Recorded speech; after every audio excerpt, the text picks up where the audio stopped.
میت کو قبر میں کیسے دفن کریں، سیدھا یا مکمل داہنی کروٹ پر؟ ابو سعد فیصل آباد۔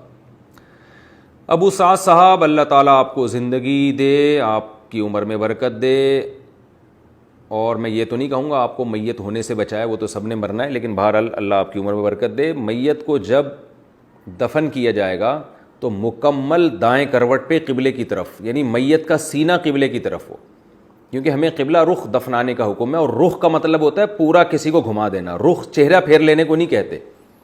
ہمارے یہاں عام طور پر یہ ہوتا ہے میت کو ایسے چت لٹاتے ہیں اور صرف اس کا چہرہ قبلے کی طرف موڑ دیتے ہیں، یہ طریقہ خلاف سنت ہے۔ تو قبلے کی طرف میت کا رخ کرنا چاہیے، اور رخ کا مطلب ہوتا ہے جیسے ہم نماز میں قبلے کی طرف رخ کر کے ہمیں نماز پڑھنے کا حکم ہے۔ تو اب آپ بتائیں کوئی شخص جو ہے وہ قبلہ ادھر ہے اور وہ ادھر رخ کر کے نماز پڑھ رہا ہے، اور جب اسے کہا جائے قبلہ ادھر ہے تو وہ اپنا گردن یہاں گھما لیتا ہے، تو گردن گھمانے سے تھوڑی ہوگا۔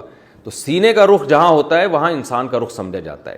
آپ کا رخ، آپ کا جو سینہ ہے وہ قبلے کی طرف ہے اور چہرہ دائیں طرف ہے، اس سے آپ کی نماز ہو جائے گی۔ لیکن اگر سینہ دائیں طرف ہے اور قبلہ سامنے ہے اور چہرہ آپ نے سامنے کیا ہوا ہے تو نماز نہیں ہوگی، کیونکہ اس کو رخ پھیرنا نہیں کہا جاتا۔ تو رخ جہاں آپ کا چیسٹ ہونا، جس طرف آپ کا سینہ ہو، تو یعنی یہ کہا جاتا ہے کہ جس طرف انسان کا سینہ ہے اس کا رخ اسی طرف ہے۔ تو اسی لیے میت کو جب قبر میں لٹائیں، چاہے مرد ہو یا عورت ہو، بچہ ہو یا بوڑھا ہو، اس کو مکمل دائیں کروٹ پہ لٹائیں، اور قبر میں جو دیوار ہوتی ہے نا پیچھے مٹی کی، اس کی طرف ٹیک لگا دیں تاکہ وہ بیلنس ہو جائے، اس کا مکمل قبلے کی طرف ہو جائے وہ۔